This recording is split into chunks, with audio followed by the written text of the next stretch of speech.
বয়স থাকতে husband wife quality time enjoy করা উচিত। ভালো কোথাও বছরে একবার হলেও ঘুরতে যাওয়া উচিত, অথবা মাসে অথবা সপ্তাহে রেস্টুরেন্টে খেতে যাওয়া। অনেক সময় টাকা পয়সা অপচয় মনে হতে পারে, জীবনে বেঁচে থাকলে রিজিকের ব্যবস্থা হবেই।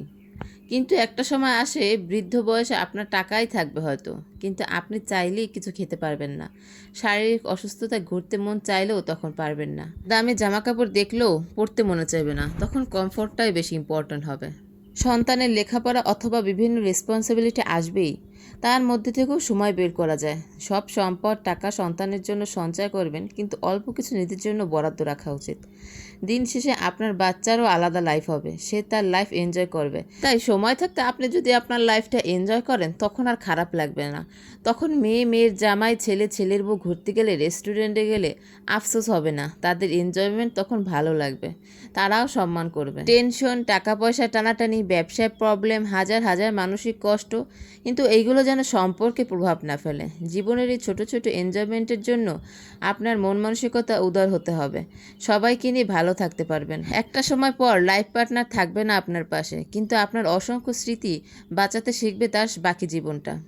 তাই বেঁচে থাকতেই লাইফ পার্টনারকে এমন একটা সুন্দর স্মৃতির উপহার দিন, যে স্মৃতিগুলো নিয়ে সে আজীবন বেঁচে থাকবে আর এবং আপনার কথা মনে করবে সারা জীবন। হ্যালো এভরিওয়ান, আসসালামু আলাইকুম, ওয়েলকাম টু স্মৃতিস ডায়েরি। চলছে পবিত্র রমজান মাস। তো রমজান মাসে সবাই কেমন আছেন সেটা অবশ্যই জানাবেন। আমিও আলহামদুলিল্লাহ আল্লাহর রহমতে ভালোই আছি। তো সেহরির জন্য কিছু রান্না বান্নার প্রিপারেশন করছিলাম। এখানে রান্না করছিলাম ফলি মাছ আর রান্না করছিলাম ডাটা। যেহেতু গরম পড়ে গেছে তাই ডাটাটা পাওয়া যাচ্ছে বাজারে, তাই ডাটায় চিংড়ি মাছ দিয়ে আলু দিয়ে রান্না করছিলাম। আর ফলি মাছ রান্না করছি। ফলি মাছে কাটা বেশি থাকলেও খাওয়া যায়, সমস্যা হয় না। অনেকটা চিতল মাছের মতনই, কিন্তু চিতল মাছে তো অনেক কাটা থাকে, সেজন্য আমি ফলি মাছটা প্রেফার করি। এটা একটু কড়া ভাজলে কাটাগুলো আর মুখে লাগে না। তবে রমজান মাসে যাই রান্না করি না কেন, মুখে একদমই রুচি নেই, কোনো কিছু দিয়ে খেতে ইচ্ছা করে না, মাছ মাংস দিয়ে তো একেবারেই না। তাই একটু মাছ রান্না করলাম, তরকারি রান্না করলাম, দেখি খেতে পারি কিনা। তবে এখানে খাওয়াটা মুখ্য বিষয় না, কিন্তু আপনাকে রমজান মাসে সারাদিনের জন্য শক্তি সঞ্চয় করতে হলে অবশ্যই খেতে হবে। তাই নিজের মন মতো পছন্দ মতো তরকারি দিয়ে রান্না করে খেলেই ভালো। তাই তো ডাটা রান্না করছি। ডাটা তরকারিটা আমার আসলে অনেক ফেভারিট, আমি খুব পছন্দ করি ডাটা আলু দিয়ে রান্না করলে।